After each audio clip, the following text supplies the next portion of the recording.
Gold and silver will likely fall a lot further before they stop, and that means that most holders are about to make the exact wrong move, which is why you need a plan. So today I'll break down my plan for you. If you don't know me, my name's Nick. I started my investment career in 2001 at the tail end of the dot-com crash. I invested and traded through the 2008 great financial crisis, through to the COVID crash, and every minor recession or blip in between. And every one of them had the same three panic points. The same three moments where people got shaken out of gold and silver right before it started flying. We've already been through the first one of these panic points, so today I'll walk you through all three of them and I'll show you exactly where we are in the cycle.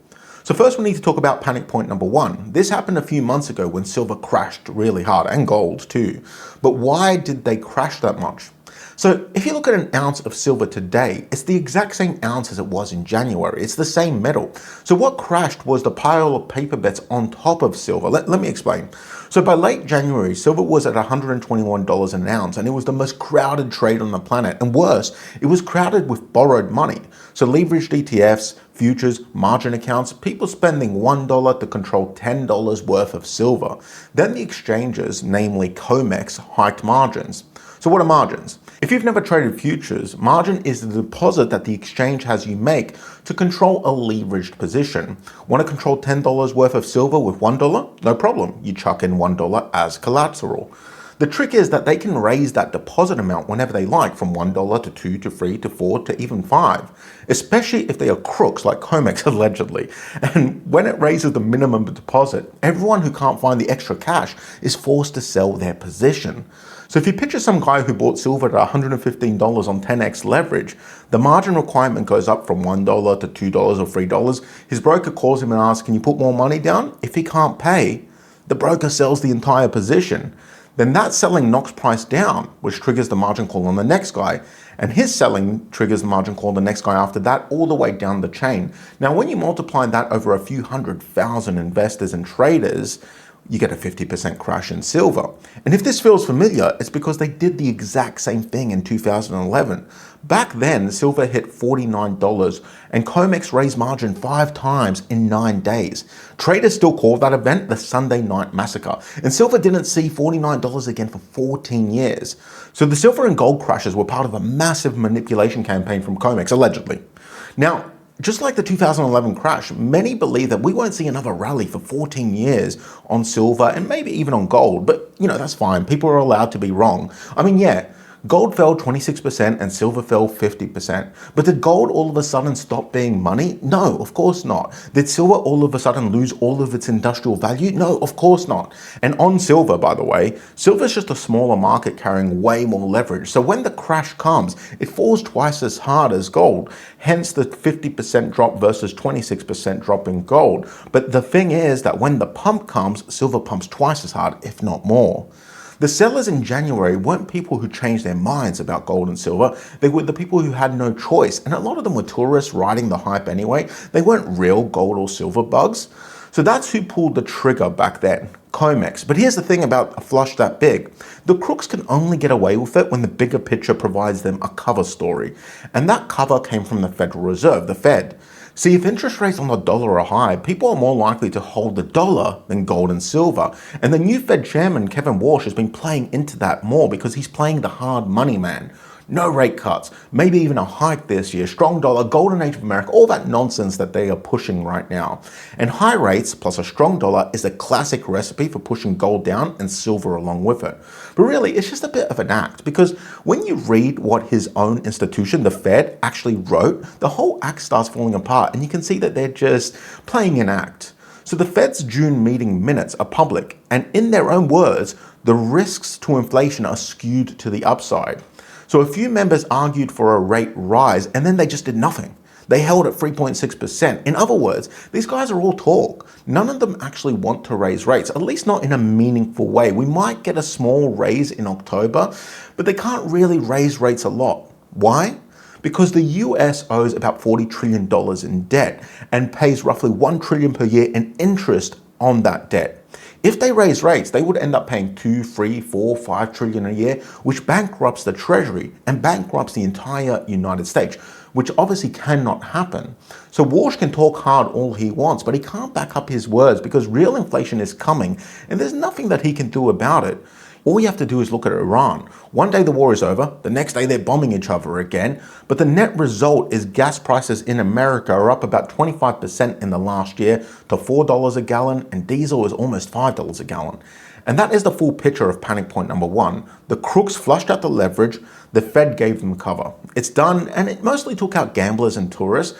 But panic point two is where true gold and silver bugs start to panic. And you should pay attention because that's where we are right now, and this could last for a while longer.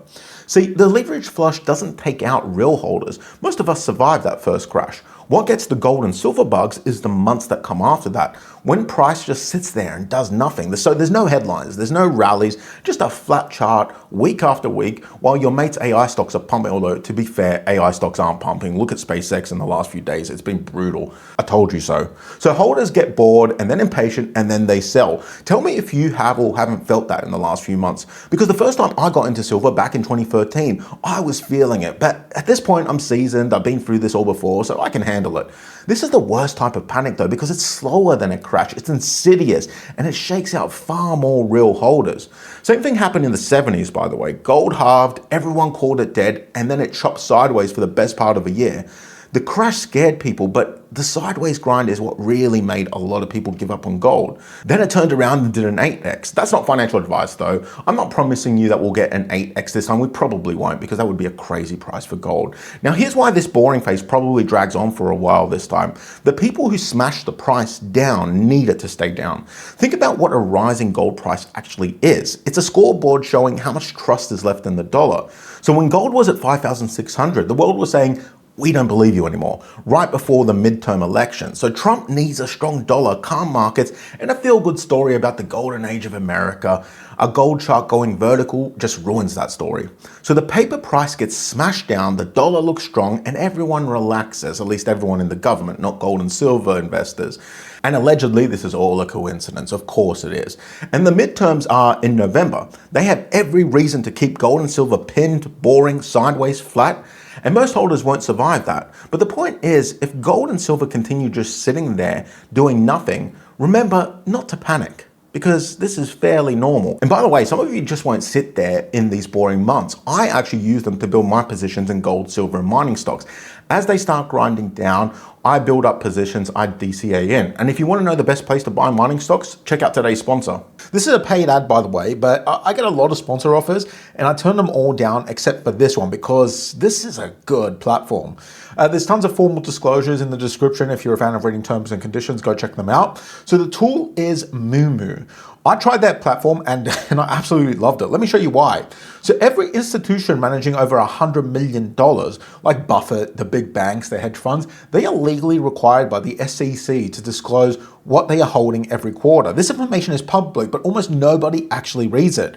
Well, Moomoo shows it to you. Look at this. I can pull up Buffett right now, see exactly what he's added, what he's trimmed, and how big his positions are.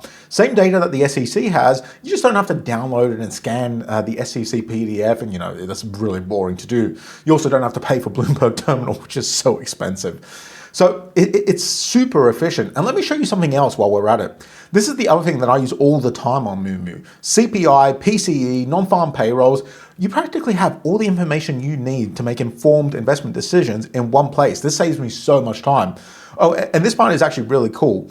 Probabilities for the next FOMC meeting pulled straight from the Fed funds futures. So if the Fed starts lying to our faces, which they do sometimes, we already know what the bond market is pricing in, right? So we know when they're lying.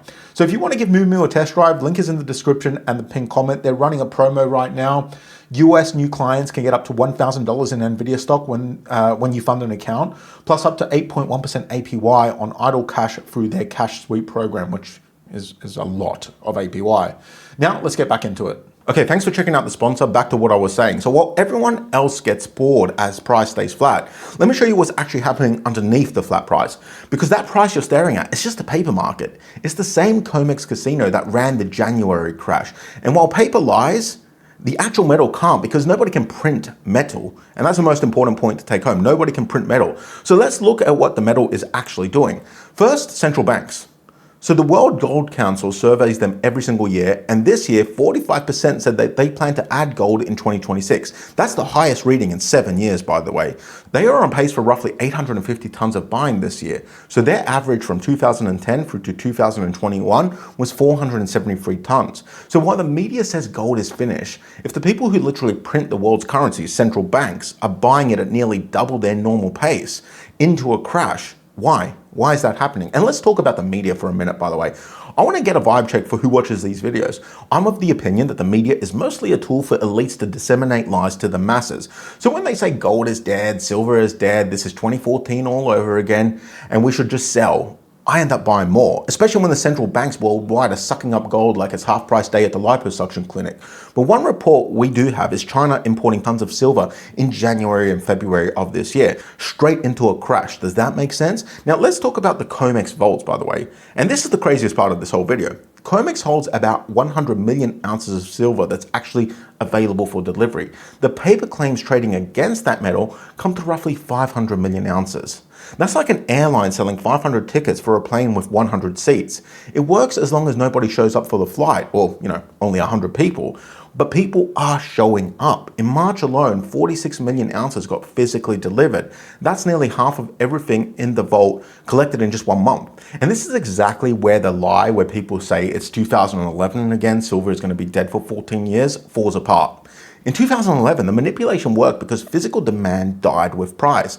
Everyone walked away, metal piled up in the vaults, and gold and silver bled out for 4 years. It also worked because the Fed could back up the act back then. Inflation was falling apart, and they could credibly promise to keep rates high.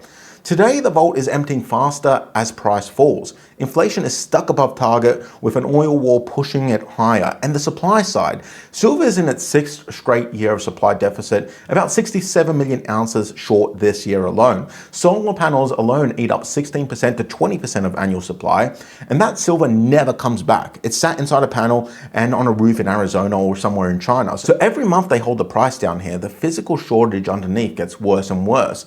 The manipulation essentially has a clock on it, right? Okay, so panic point number 3, the crash.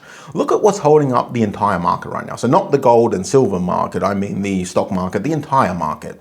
Hedge funds are running $830 billion of leveraged bets on US government bonds, some at 100x leverage. That's the Fed's own estimate, and it's double the size it was when it blew up the treasury market in 2020.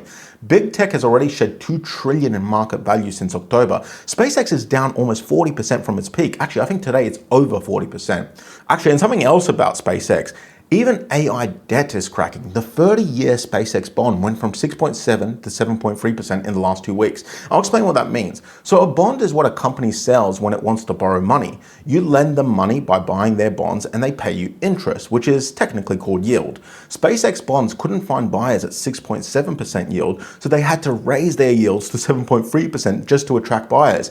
This is just one of the signs that shows investors are not wanting to lend to AI companies anymore because they don't trust that the AI bubble is going to keep on growing. And look, I don't know which domino goes first, and it doesn't really matter. The point is everything is levered and priced for perfection at the same time, exactly like 2008, exactly like the year 2000. Now, when it pops, I need you to know what happens to gold and silver because this is the final moment of panic point 3. Actually, this is the most serious one because this is where the final group of inexperienced people sell, and they have to watch gold and silver take off right after they sell without them. First, metals get dragged down with everything else. Why? Well, picture a hedge fund manager mid-crash. His tech book is down 40%, 50%, redemptions are flooding in, and the only thing on his screen that's still green is gold. So he sells gold. It's the only thing left with a bid. It's the only thing that he can sell. Multiply him by every levered fund on the street, and that's why gold fell 30% in 2008 while the financial system was literally collapsing. Every headline said that gold had failed as a safe haven back then. Then the Fed cut rates to 0 and printed trillions.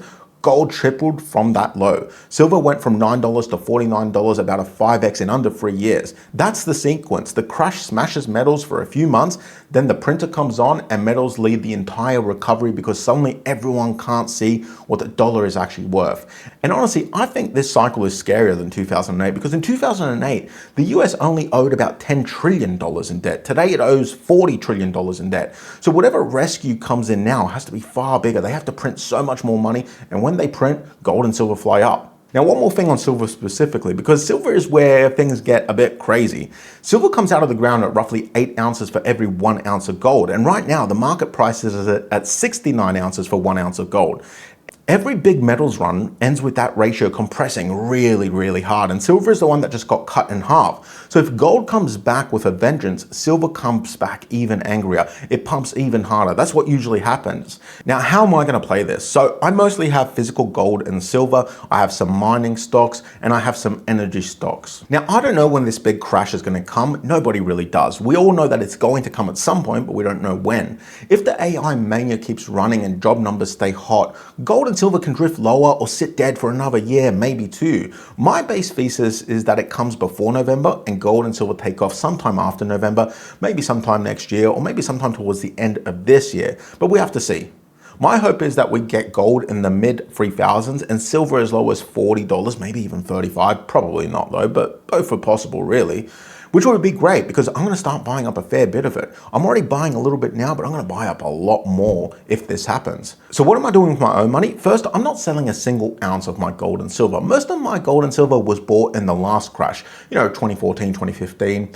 And that crash looked exactly the same as this one.